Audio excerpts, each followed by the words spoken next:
Muy buenas noches amigos y bienvenidos a una edición más de Enfoque. No es la primera vez que en este espacio hablamos del tema que hoy nos va a ocupar y a preocupar, a lo mejor también, ¿no? Como es la reforma constitucional, pero sí que es verdad que entendemos que tiene bastante actualidad, puesto que parece que por fin va a venir. No sé si esto es lo del cuento de Pedro y el Lobo o se puede parecer. Será algo que preguntaremos a nuestros colaboradores. Primero vemos nuestro vídeo. Mañana miércoles, la Constitución cumplirá 39 años, a punto por tanto de entrar en la cuarentena. Sin caer en el chiste fácil, pues ya hubo algunos, con ocasión de algún aniversario de fecha redonda, parece que nuestra Carta Magna ha entrado de lleno en la crisis de los 40. Cierto y verdad que no se le ha empezado a caer el pelo, pues no se conoce ningún artículo descolgado, ni tampoco se ha echado unos kilitos encima, pues tampoco se le conoce ampliación. Sí se puede decir que de unos años a esta parte, la Constitución ha entrado en una crisis, digamos, de identidad. A aquel texto, elaborado en los tiempos del blanco y negro, le sentó bien el color y mejor aún su salida a Europa. Se adaptó a un nuevo tiempo que nacía, cuyo guión estaba aún por escribir, y fue dando pasos, en ocasiones apenas imperceptibles y en otras auténticas zancadas, para convertirse en uno más dentro de la sociedad española. También lo hizo que pasó a ser una más de la casa y con su espíritu se contaba, aunque no hiciera falta siquiera mencionarla. Hoy la crisis de los 40 ha cogido de lleno a nuestra Constitución y algunos piensan que la han pillado con el paso cambiado, que está un poco antigua y que le hace falta pasar por la ITV. El problema está, tal y como si fuera un coche, en definir muy bien lo que le pasa y escoger bien a los ingenieros que se encarguen de la reforma y adaptación. No sea que entre en taller como Constitución y salga como cualquier otra cosa y entonces diremos aquello de que esta no es mi Constitución, que me la han cambiado. Así están las cosas en esta víspera del Día de la Constitución. La pobre está con achaques, los jóvenes quieren jubilarla, los mayores se agarran a la nostalgia, que siempre es más dulce que la memoria, y entre unos y otros tienen que ponerse de acuerdo en qué hacemos con este texto que en el derecho y en la práctica ha sido el que ha otorgado a la sociedad española y a España el más largo periodo de paz y prosperidad que se ha conocido en su historia reciente.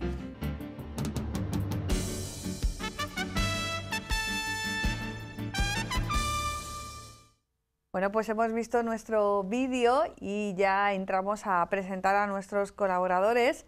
Se está convirtiendo en un trío habitual. Yo creo que hacen buenas migas y eso, por lo menos para mí, es satisfactorio. Yo creo que para nuestros televidentes también. Don Francisco Javier Díaz Reborio, buenas noches. Buenas noches. Catedrático de Derecho Constitucional, llamado por sus otros dos compañeros de terna hoy a asumir el protagonismo. Yo no he dicho nada, lo han dicho ellos. No creo que tenga que ser así, que ellos saben mucho de todo esto y lo bueno es que hablemos un poco entre todos. Bueno, don Juan Ignacio Mesa, abogado, economista, y podríamos decir que coetáneo de aquella primera Constitución del 78. Ya estaba usted en esta cosa de la política, ¿no?, por aquellos años. Por razones de edad, como soy el mayor de todos, sí.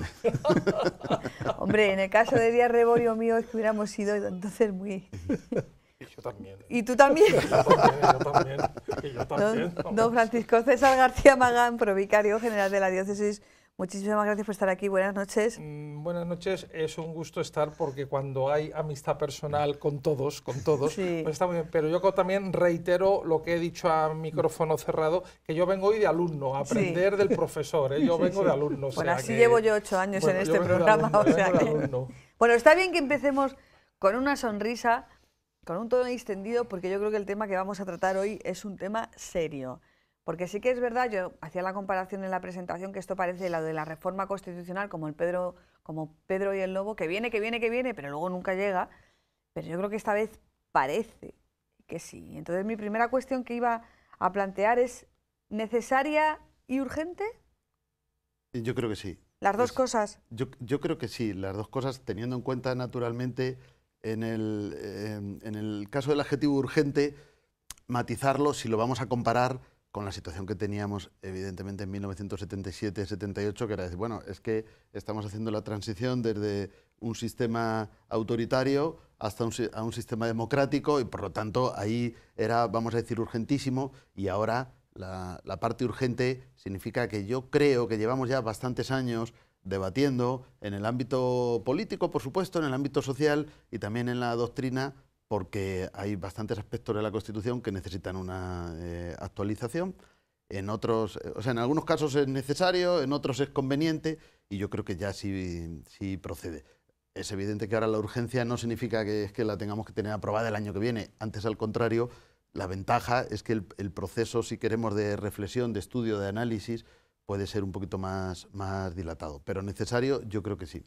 O sea que la urgencia lo ven más porque, bueno, hay ciertos aspectos de la Constitución que se han quedado un poquito ya antiguos, por decirlo así, que por la situación política que vivimos. Bueno, lo que pasa es que creo que hay dos aspectos que se juntan, ¿no? Por un lado, el que si revisamos la Constitución vamos a encontrar numerosas cuestiones en materia de derechos fundamentales, en materia de participación ciudadana, en materia de organización institucional, por ejemplo el Senado, en materia de relaciones entre España y la Unión Europea. La Unión Europea en términos constitucionales no existe, salvo la cuestión, si queremos, un poquito tangencial de la reforma del 135 en el año 2011. Entonces, todas estas cuestiones y algunas más que me dejo y que luego podemos ir viendo, creo que necesitan una actualización después de, pues eso, un análisis, una reflexión, etc. Y luego hay un segundo aspecto que está en la mente de todos y que es el modelo territorial, donde creo que hay, por un lado, una cierta insatisfacción con el modelo de 1978 que no tiene nada que ver, o que yo desvincularía del asunto del proceso, el llamado proceso independentista en Cataluña, y además, pues por supuesto, no me tengo que olvidar del País Vasco, de Galicia y en general, toda la cuestión del modelo autonómico.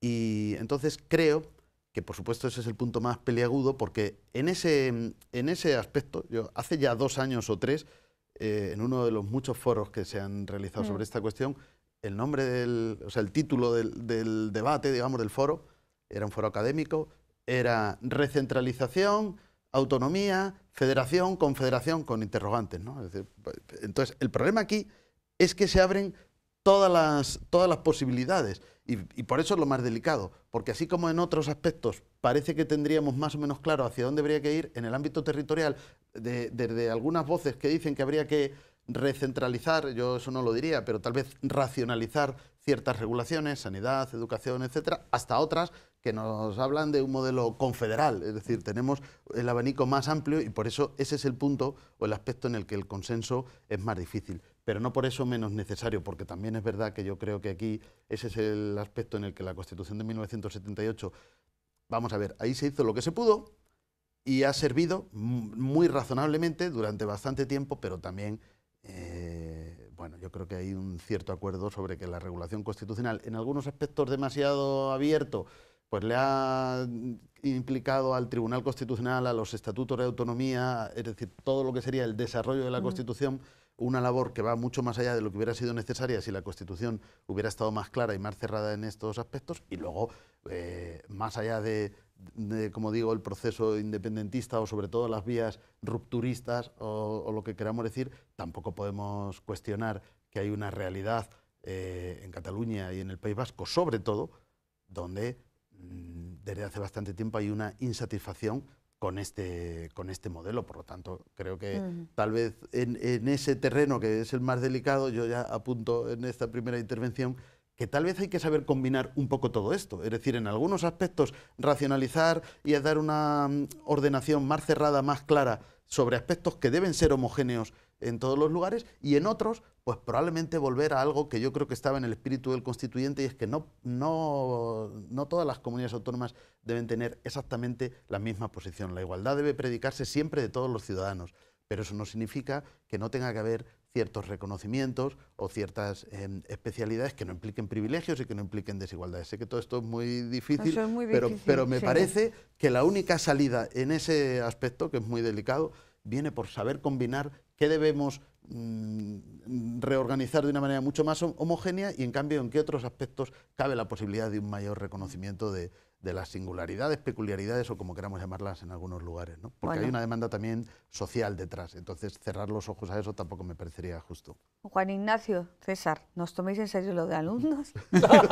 Sí, sí. Lo peor es que igual yo me tomo en serio lo Yo del creo- profesor y he soltado aquí la lección. La primera intervención ha puesto de manifiesto que era una evidencia lo que aquí veníamos a hacer todos. ¿Necesaria y urgente, Juan Ignacio? Necesaria sí, es evidente. O sea, la Constitución surge de un momento concreto en la historia de España y por lo tanto responde a ese momento concreto con una perspectiva de conservación y mantenimiento de un modelo que gracias a Dios ha servido y ha servido muy bien. La Constitución yo creo que ha sido una herramienta fundamental y nos ha servido fenomenalmente bien durante estas décadas.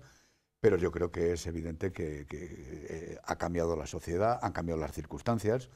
No estábamos en la Unión Europea en el año 78 y estamos en la Unión Europea. El café con leche para todos del ministro Clavero Arévalo demostró que en su momento fue una respuesta táctica a un problema estructural que con el tiempo pues, se ha demostrado que ha creado a lo mejor una disfuncionalidad importante que hay que retrotraer y volver a interpretar. Hay cuestiones de matiz que también son importantes porque en la lectura del articulado de la Constitución daba lugar a unas interpretaciones subjetivas que ha hecho la intervención excesiva del Tribunal Constitucional. El desarrollo estatutario de las comunidades autónomas ha montado un pandemonium que no hay quien lo entienda, que también habrá que ver de qué forma se racionaliza. Es decir, necesario lo es. Hay que delimitar las competencias del Estado y de las comunidades autónomas. Por lo tanto, hay que hacer un debate serio y por lo tanto, llevar a cabo la reforma. Urgente. Bueno, es que la bondad que tiene la Constitución, no se nos olvide, es que no puede ser urgente la reforma. Aunque sea urgente el problema, la solución hay que hacerla a base de acuerdo, de consenso, de un periodo de reflexión, de que no se haga a base de impulsos. La propia Constitución reconoce en su articulado que en determinadas circunstancias no se puede mover, en eso es ignaciana, ¿no? En épocas, de tribulación no hay que hacer mudanzas.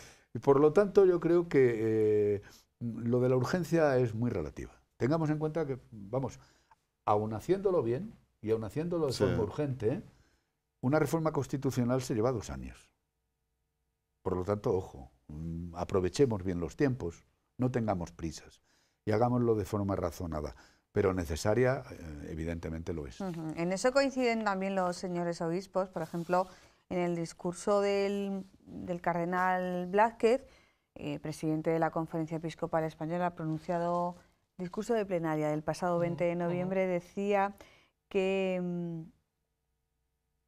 lo tengo aquí, la conveniencia de reformar o añadir aspectos nuevos en la Constitución para que siempre sea actual, pero ella misma indicaba los procedimientos para introducir los cambios oportunos. También recordaba aquella frase que es el epitafio del presidente Adolfo Suárez: la concordia fue posible. ¿Hay un clima en el que esa concordia va a ser posible? Sí, pues yo, vamos, no puede, lo peor. No puede ser de otra forma. Me adhiero a las sabias apreciaciones de mis dos contertulios, ¿no?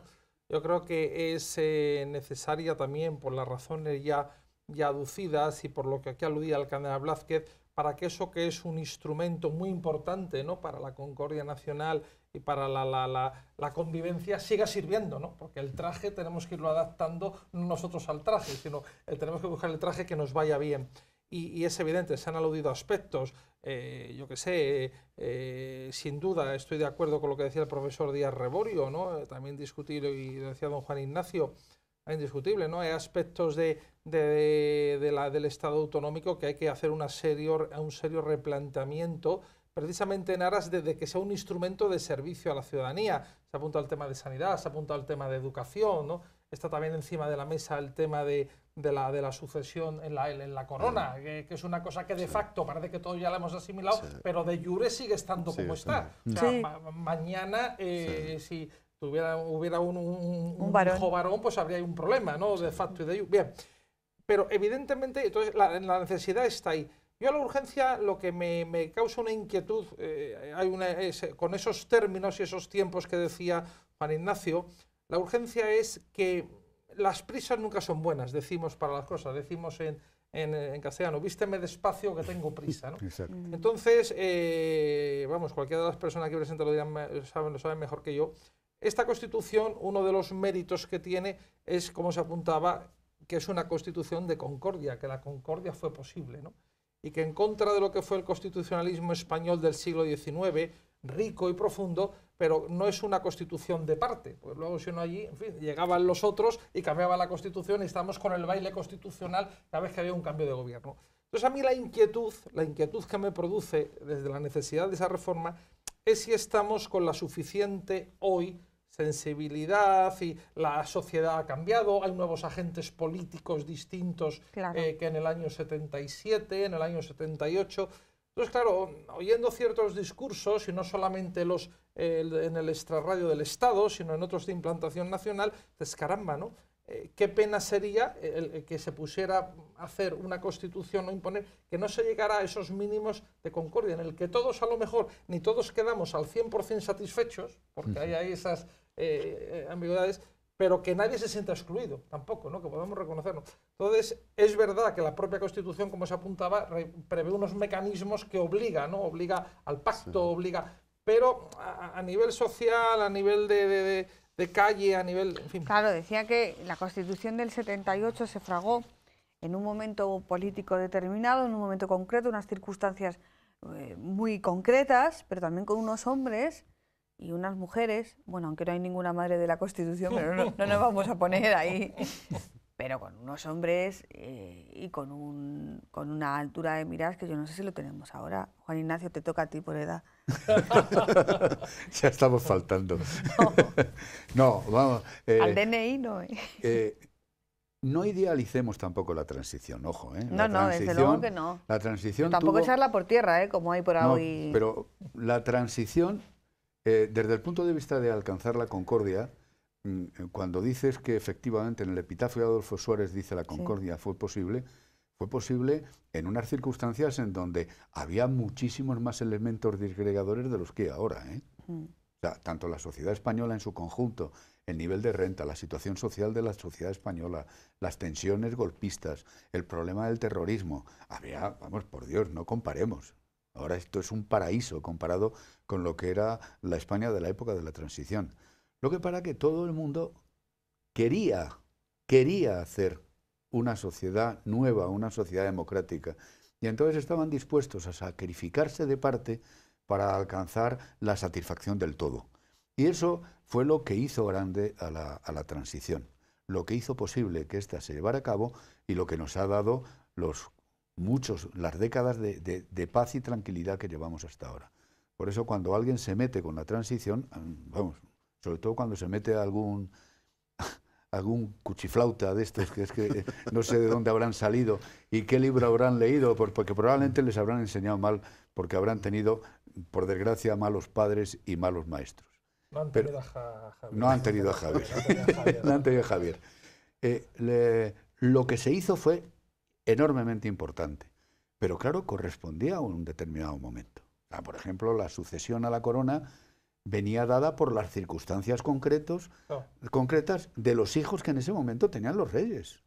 Sí, pero bueno, se podía haber estado por la hija mayor, que era Elena, ¿no? No, porque no. No tocaba, en ese momento no tocaba. No tocaba, se fue sensato, no tocaba, y no hablemos del por qué, pero a los hechos me remito. Tampoco la reivindicación en esa materia era la que existía ahora. El tema de cómo se interpretaba la España de las autonomías, pues claro, tuvo que recogerse expresamente como un anexo al articulado de la Constitución el hecho diferencial del País Vasco y Navarra, intentando taponar un problema muy grave que lo que está generando en este momento es una disfuncionalidad también de que hay españoles de primera y de segunda.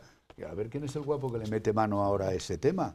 Y no creo yo que haya capacidad la semana pasada en el discutirlo. Congreso, ¿no? El famoso cupo vasco. Bueno, un problema es el cupo y otro problema es el concierto. Sí. El cupo está mal discutido, mal debatido y siempre a favor de parte, porque pues, eso es la cuestión, pero el problema surge de origen viciado, que es el concierto. O sea, el concierto es el modelo al que se quiere llegar en algunos casos para resolver el tema de la financiación autonómica, cosa que a mí me pone los pelos como escarpia. Es decir, hubo que responder a problemas concretos en circunstancias concretas. Y por lo tanto, ese modelo está superado y hay que reflexionar sobre él y ver de qué manera se adapta al tiempo actual. Pero y tienen un mérito los padres de la patria impresionantes, independientemente de las anécdotas, muchas las que hubo en el proceso de debate que sobre la Constitución se llevó a cabo en su día, ¿no? Pero hoy yo no sé si hay, primero, esa actitud proactiva de tirar hacia adelante. Es decir, yo creo que eso falta, o sea, esa categoría de que haya hombres de Estado para poder hacer un debate Hombre, es que sobre la detrás no hay una Constitución. dictadura a la vuelta de la esquina, como había en los años de la transición. Bueno, lo que hay es la nómina. y Ya, eso pero es peor. que el momento era que lo que teníamos de 3 años atrás, lo que tenían en este caso los padres de la Constitución, era una dictadura. No hay que olvidarlo, ¿no? Entonces, y bueno, ahora pero- no se tiene detrás una dictadura, se tienen 30 años de democracia, que habrá funcionado mejor o peor, pero bueno, 30 años de democracia. Pero mira, la categoría con la que se debatió, independientemente de las anécdotas y de determinadas Sí, que él circunstancias, quiere contar alguna anécdota. Luego la cuenta. la categoría con la que se debatió la Constitución y cómo se llevó a cabo implica que los que estaban allí sentados era evidente que lo que estaban buscando era resolver un problema de país, era un problema de Estado. Y en eso se debatieron y lo hicieron muy bien. Yo ahora mucho me temo que lo de debatir un problema de país, un problema de Estado, fuera lo que predominara como objetivo en alguno de los sectores que están Partiendo de la discutiendo. base que no tenemos claro si somos un país, si somos un Estado, si somos una nación de naciones, si somos un conjunto de naciones con una identidad.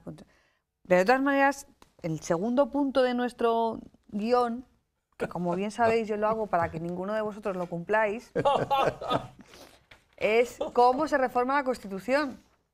Porque en otros países se estudia la Constitución española desde primaria, o ya en los niveles de la ESO se estudia la Constitución española. Aquí, bueno, se dan algunas estas, pero yo creo que ahora salimos a la calle y decimos, ¿y cómo se reforma la Constitución? Sí, Javier. más valiera que se estudiara en los colegios o en los institutos la Constitución española y no otras cosas Bueno, que se quieren estudiar. Aquí cada uno que quieran estudiar. Claro, sería muy bueno que estudiáramos la Constitución española No, todo, yo y no otras cosas. yo lo planteo como Y no una otras carencia. cosas. En Francia se estudia la Constitución y en Estados lógico, Unidos y en claro. países que son de nuestro entorno estudian la Constitución. Nosotros las del 19 las estudiamos y además siempre deprisa y mal, y la del 78, que es la vigente, apenas se da. Javier, ¿cómo se reforma la Constitución? Bueno, hay dos... Artículo 166. 166 y siguientes hasta el 169, y hay dos procedimientos, el llamado procedimiento ordinario y el procedimiento agravado. El procedimiento ordinario es el que se ha utilizado en las únicas 2 ocasiones en las que la Constitución se ha llevado a cabo y es relativamente más fácil, aunque en ambos casos son procedimientos rígidos. Aquí sí se puede matizar lo que antes ha dicho don Juan Ignacio, y es que en esas 2 reformas, y sobre todo en la de 2011, se puso de relieve que la Constitución, por la vía ordinaria, se puede reformar muy rápido. Los que dicen que la Constitución es muy difícil o qué tal, pues también es porque lo que ha sido difícil en este país es que se pongan de acuerdo el PP y el PSOE, vamos a decirlo ya de una manera clara.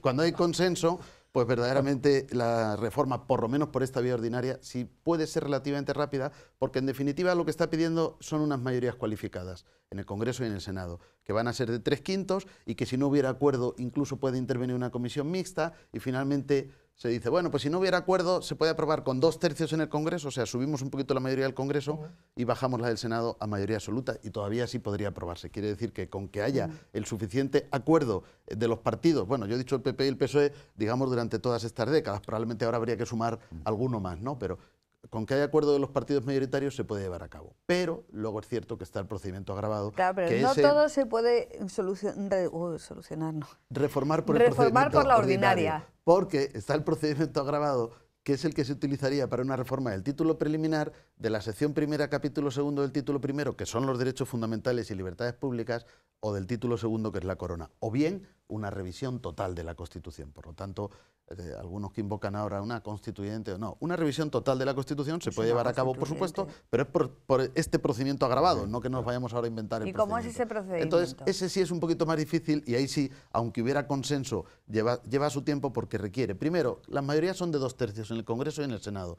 No se prevé una comisión mixta ni otra vía de acuerdo. Entonces, 2/3 aprobar la reforma. Se disuelven, que eso es lo que yo creo que también ha frenado la utilización de esta vía, porque Disolver es convocar nuevas elecciones y entonces, pero bueno, yo creo que esto se puede llevar a cabo en una legislatura y aprovechando que la legislatura esté terminando, aprobar, digamos, la primera de las aprobaciones que requiere el procedimiento agravado por 3/5, o sea, por 2/3, perdón, y disolver. Se convocan nuevas elecciones, se vuelve a ratificar y a, digamos, ya elaborar el texto, porque lo que han aprobado las anteriores sería la iniciativa, la idea de llevar a cabo esta reforma agravada, y entonces las segundas Cortes, otra vez por 2/3 del Congreso y otra vez por 2/3 del Senado, elaborarían el texto de la reforma. Y luego esto llevaría siempre referéndum. Se me ha olvidado decir que en el procedimiento ordinario eventualmente puede haber referéndum, pero lo tiene que pedir la 10ª parte de los diputados o los senadores. Como en las dos reformas que se produjeron, ni siquiera, me parece que Izquierda Unida reclamó que se hubiera convocado referéndum, pero no tenía ni la 10ª parte de los diputados ni de los senadores, y por eso se pudo llevar a cabo sin referéndum. Ahora es verdad que Podemos, por ejemplo, ha dicho siempre habrá referéndum porque nosotros ahora ya tenemos la 10ª parte de los diputados y lo pediríamos siempre. Bueno, en la hipótesis de que fuera por la vía ordinaria, porque si fuera por la vía agravada, el referéndum se celebra sí o sí. Quiere decir que la vía agravada son 2/3 del Congreso, 2/3 del Senado, se disuelven las Cortes, nuevas elecciones, otra vez 2/3 del Congreso y 2/3 del Senado y siempre referéndum.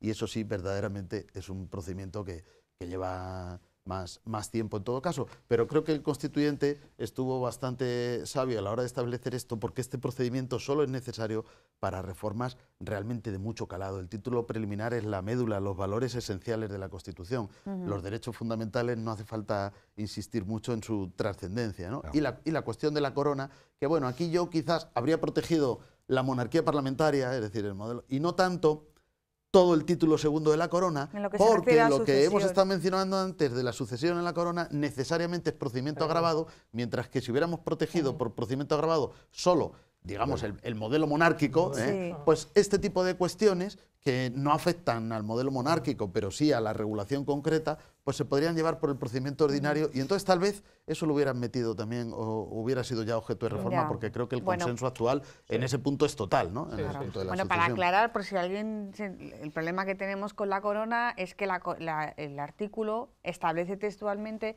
que será heredero a la corona el primer hijo varón o el hijo varón. Bueno, ¿no? Lo que dice es que en el mismo grado, se prefiere el varón a la mujer. Exacto. En el mismo grado de hermanos, independientemente vamos de a decir entre hermanos, porque primero se van a preferir el grado más próximo al más cercano, o sea, primero la línea más próxima y luego dentro de la misma línea el grado más próximo. La línea más próxima es la de descendientes frente a los colaterales, digamos, y dentro de los descendientes, pues obviamente el grado más próximo al más cercano, es decir, los hijos antes que los nietos en principio, pero luego hay un principio de primogenitura y representación, que significa que si hubiera premoriencia, es decir, que antes de morir el rey muere uno de sus hijos, pero estos tienen descendencia, entonces el principio de representación les hace ocupar su lugar.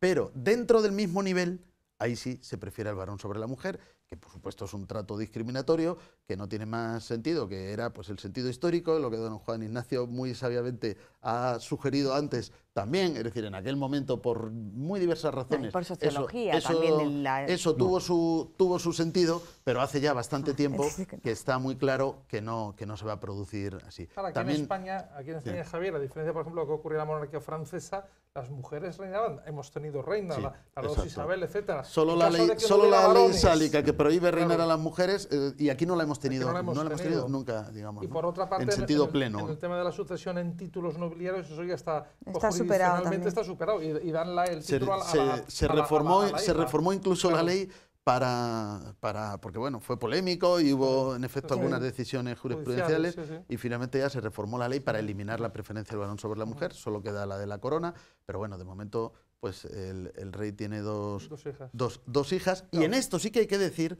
que la Constitución se podría reformar en cualquier momento, es decir, no vale decir, bueno, es que si el rey tuviera un hijo, bueno, podríamos reformar la Constitución después. Si podemos reformar la Constitución para convertir la monarquía en república, ¿cómo no vamos a poder reformar la Constitución para decirle al hipotético hijo varón, no, ahora usted ya no le va a tocar porque cambiamos la Constitución y damos prioridad a su hermana? Por lo tanto, la actual princesa de Asturias, si Dios quiere y las cosas no cambian, en todo caso va a ser la futura reina. Pero claro que hay que cambiarlo. ¿Y su marido? Nos estamos yendo un poquito, pero ¿su marido será rey? Consorte. Rey consorte. Por cierto, hablando de tratos diferentes entre hombres y mujeres, Leticia es reina. Es que la Constitución habla de la reina consorte o el consorte de la reina. Por lo tanto, cuando el rey heredero de la dinastía histórica es varón, su cónyuge tiene el tratamiento de reina. Y en cambio, cuando la heredera de la dinastía histórica sea una reina, el cónyuge no es rey, sino consorte. El consorte de la reina, constitucionalmente. Algo parecido a lo que pasa en Inglaterra, ¿no? Con el duque de Edimburgo. La que se casa con el rey es reina, el que se casa con la reina es el marido de la reina. Bueno. Y eso es constitucionalmente así, ¿eh? Porque, sí. No es discriminación para los hombres. No, han llevado a la Constitución lo que es normal en la vida normal.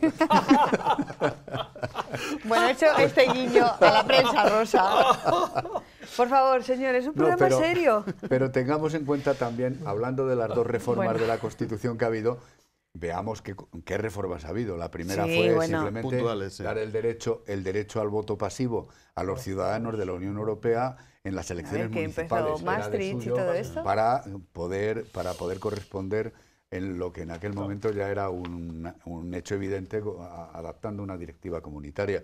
Y el segundo fue lo de la estabilidad presupuestaria en el 2011, que le tocó la China a los ayuntamientos. Es decir, aquí los ayuntamientos, por narices, porque la Constitución así lo marca, tienen que tener estabilidad presupuestaria, y ninguna de las otras administraciones tiene esa limitación por la Constitución, sino por ley hubo o por acuerdo norma. rápido para eso. Claro, ¿no? por eso es lo que antes decía Javier, muy lógicamente.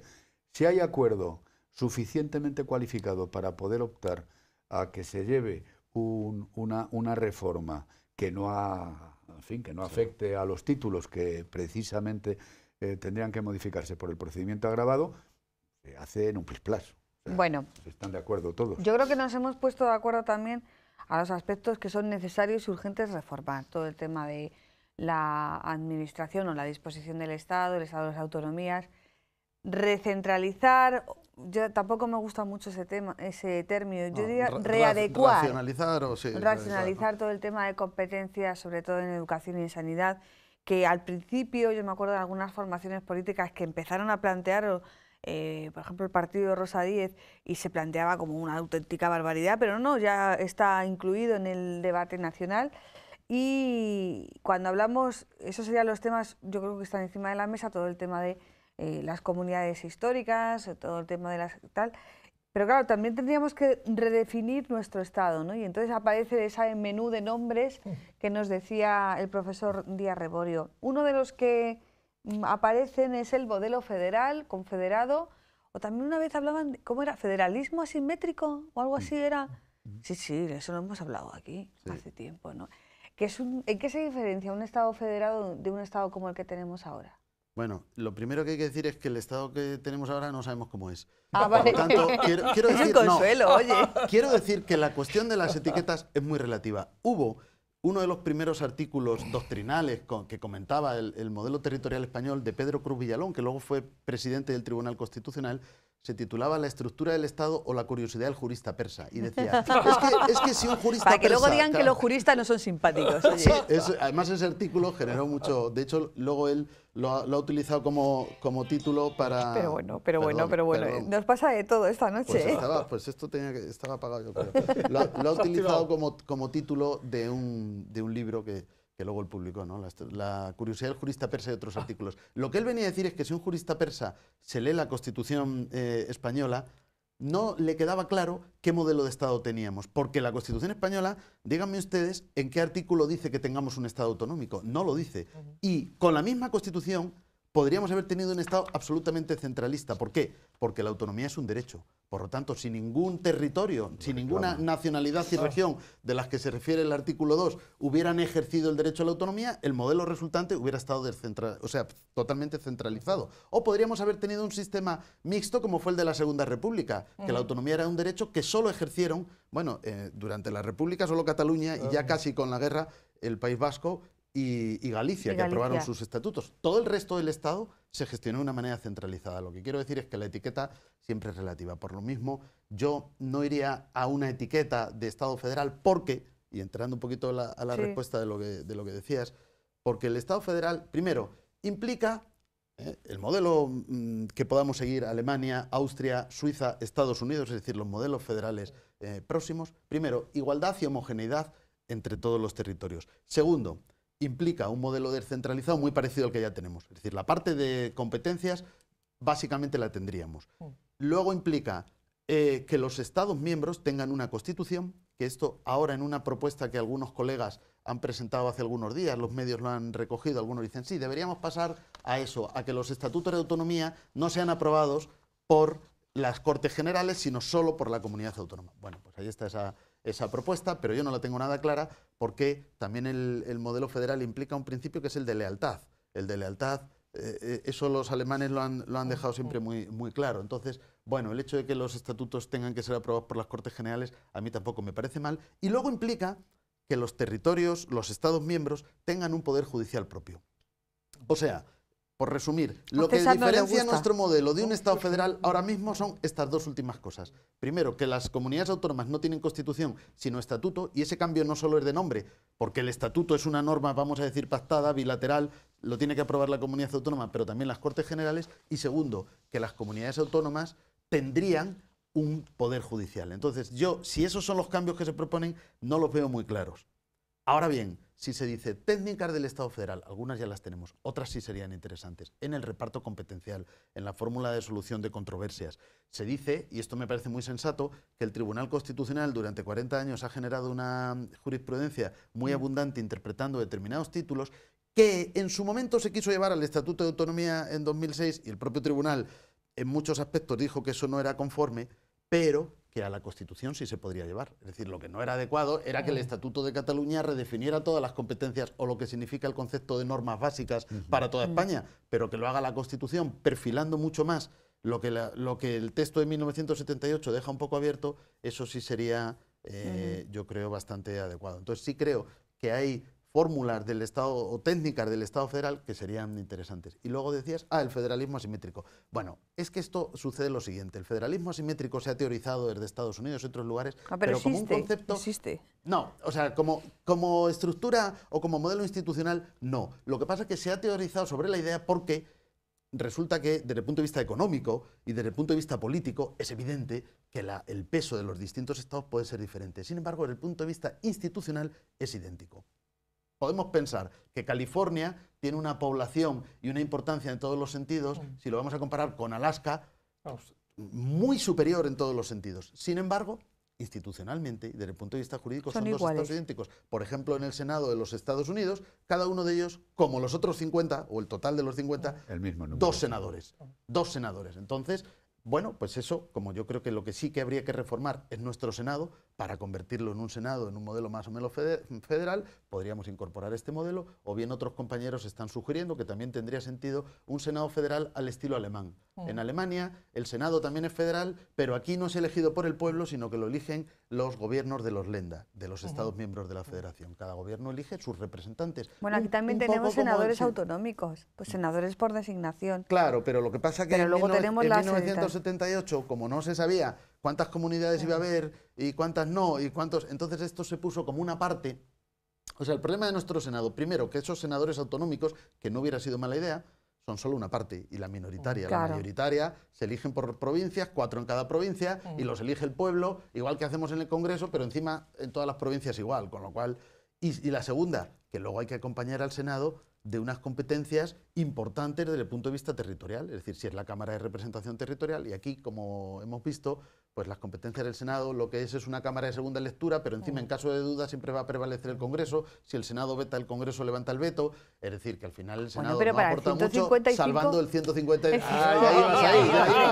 Reivindico el 155. Que ha sido el ejemplo que desmiente todo lo anterior. Claro, entonces, ¿qué hacemos ahora? Para una vez que le hemos encontrado utilidad al Senado con el 155... hay que mantenerlo y dejar el 155 o algo parecido, que por cierto es una técnica totalmente conocida en todos los modelos federales, y además nuestro 155 es el modelo suave, que es el alemán, porque hay el modelo de suspensión de la autonomía sin más, que es el italiano, o el austríaco, O sea que el 155 hay que dejarlo, y el Senado también, pero el Senado hay que revisar su composición y sus funciones, sería la idea, ¿no? Y hay otros modelos, por ejemplo, Gran Bretaña no tiene constitución, pero desde luego cuando se produjo el conflicto en Irlanda del Norte, vamos, suprimida totalmente la autonomía, intervención durante años. O sea, que el que haya en un momento determinado la política de la zanahoria y del palo, cuando la gente se sale de la linde, hay que tenerlo. O sea, eso no se puede permitir el que todo el mundo haga de su capa un sayo y se vulnere la ley de manera gratuita por cualquier persona.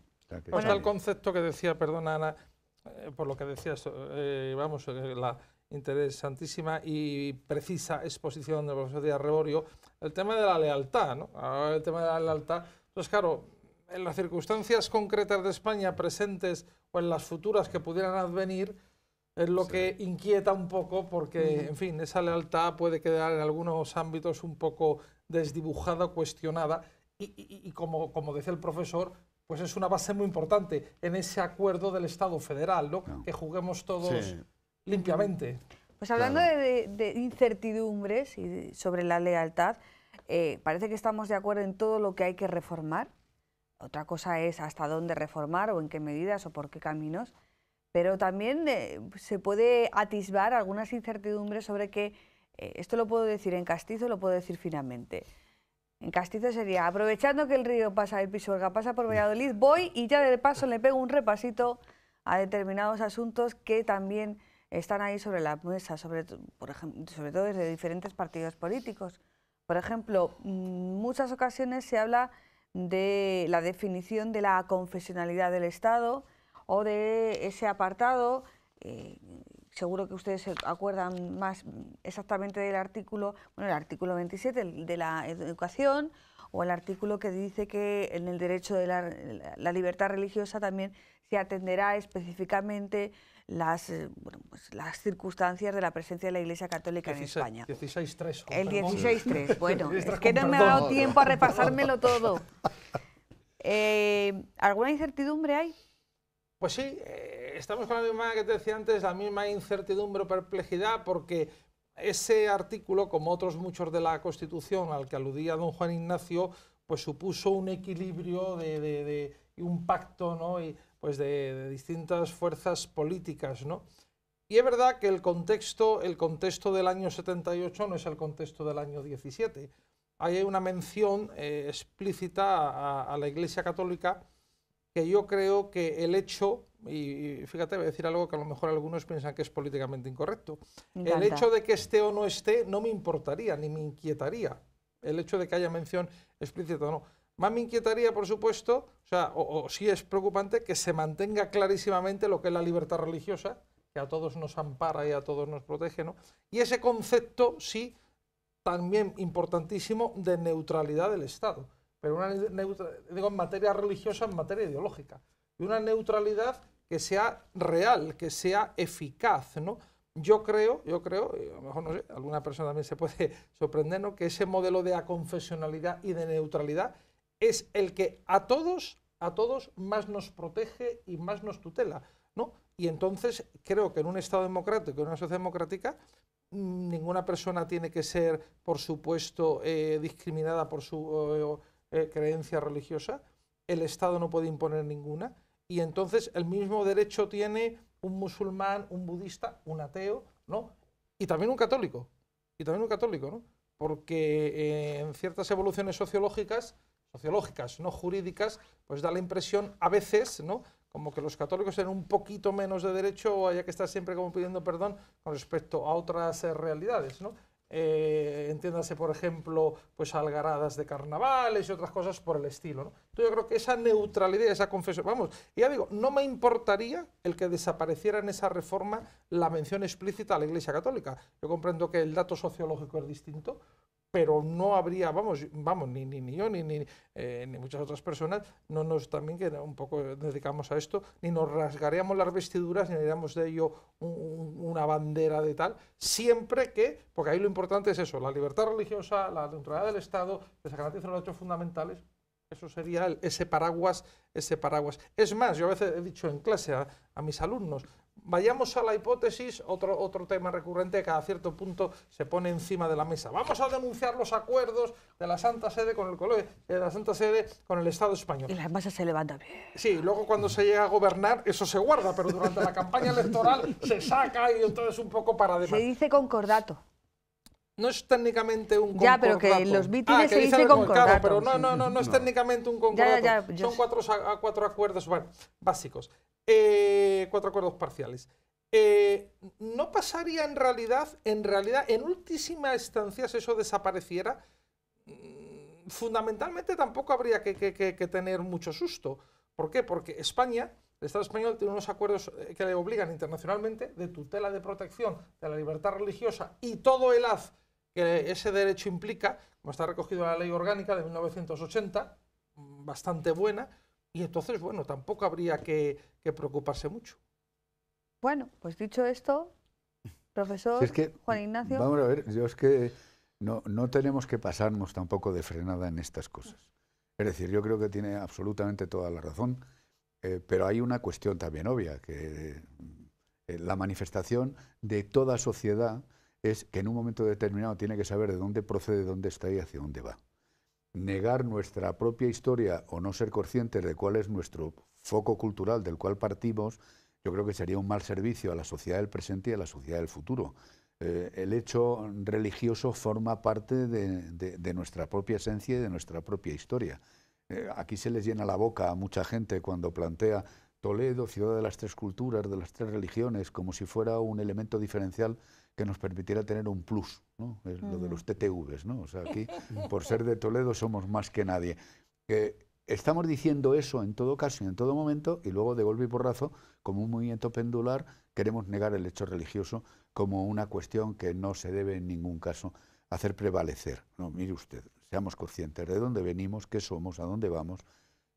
La sociedad española tiene un foco cultural importante, somos una sociedad que proviene del hecho religioso, toda la cuenca del Mediterráneo pertenece a las religiones del libro, por lo tanto, pues mire usted, no podemos negar lo que es evidente. Reforcemos nuestra esencia y nuestra presencia porque forma parte de un hecho cultural y a partir de ahí, pues bueno, pues libertad religiosa, libertad de expresión y absolutamente neutralidad de los poderes públicos en todo momento para poder juzgar cuál es la decisión individual de cada ciudadano. Vamos, yo creo que juntamente con ese principio de neutralidad, que no lo he dicho antes, si quiero, me permites para matizar, digo, prescindiendo de la mención o no a la Iglesia Católica, que es el principio de cooperación, ¿no? Sí, que es el otro que integra, el 16.3, ¿no? Pero cooperación con toda claro, la, como es de hecho, sí. No solamente hay acuerdos con la Iglesia Católica, hay con musulmanes, sí. Con judíos, porque es reconocer claro. el Estado, eso que tú decías, o decía usted, que bueno, algo positivo ahí, como se promueve el deporte, la cultura, o sea, la integración del principio de neutralidad sí. Con el principio de cooperación, ¿no? Sí, no, yo creo que, porque eso me parece importante, porque sí que dentro de los modelos de libertad religiosa en derecho comparado podemos distinguir dos, los de laicidad pura, digamos, donde esa separación implica como que el fenómeno religioso debe quedar para la vida privada y los de colaboración o cooperación. Entonces, yo creo que uno de los grandes aciertos de la Constitución de 1978, a diferencia de la de 1931, es inscribirse en ese modelo de cooperación, que por cierto existe en Alemania, en Italia y en una gran parte en los estados nórdicos, en casi todos, pero además no es una colaboración con una confesión religiosa, sino con todas. Entonces yo creo que el 16.3 está muy bien redactado porque dice que los poderes públicos tendrán en cuenta las creencias religiosas de la sociedad española y que los ríos de tinta sobre la mención de la Iglesia Católica jamás los he entendido, porque es decir, vamos a ver, las creencias religiosas de la sociedad española en 1978 y en 2017 me parece a mí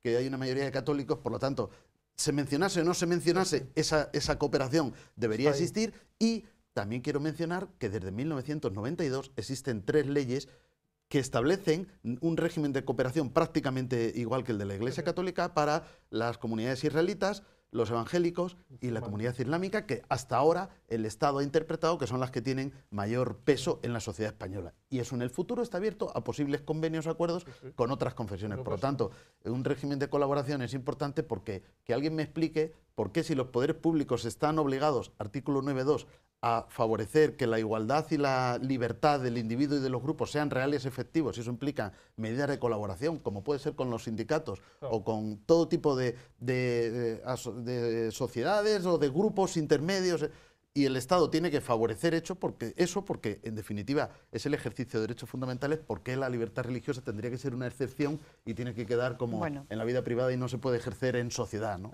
Bueno, dos cosas. Prácticamente lo dice literal el profesor de Arreborio. Cada vez que enumera un artículo, tengo yo aquí mi Constitución. Ese es un vicio de los juristas, ¿eh? Sí. Pero eso es que tú te lo sabes. No, y si me equivoco, me corriges. Cada vez que hago un enfoque saco la Constitución. O sea que, 2 cosas, no, 3. Tenemos aquí un artículo que nos ha dejado el profesor Díaz Reborio sobre Constitución y fenómeno religioso, algunas consideraciones sobre el modelo español en el contexto europeo. Está publicado en el año 2012, pero ya de antemano decimos que hablaremos de esto en un próximo programa. Y tercera cosa, Juan Ignacio de Mesa no va a poder contarnos ninguna anécdota sobre los padres de la Constitución porque estamos fuera de tiempo. Luego tomando un café. Sí. Para el otro programa, Ana, Claro, para el otro programa. Lo para el siento otro programa. muchísimo, pero si ven el reloj, estamos fuera, no, fuerísima de tiempo. Se me ha Creo pasado que eso muy no rápido, existe, o sea fuerísima que- no existe, ¿no? Pero creo que no, pues estamos en el extrarradio, que diría el otro. Muchísimas gracias a los 3. Temas muy interesantes, temas abiertos y temas sobre todo también formativos. Si algo nos ha quedado claro es que la Constitución se puede reformar, se debe reformar y bueno, los plazos y los tiempos que ella misma Aunque lo establece. supiéramos hacer como se hizo en 1978, Yo creo que ahí Estoy de sí que acuerdo. nos hemos puesto de acuerdo en que va a ser difícil. Creo, ¿no? Creo que sí. Muchísimas gracias a los 3. Buenas noches. Y Buenas a noches. todos ustedes. Nos vemos la semana que viene. Buenas noches.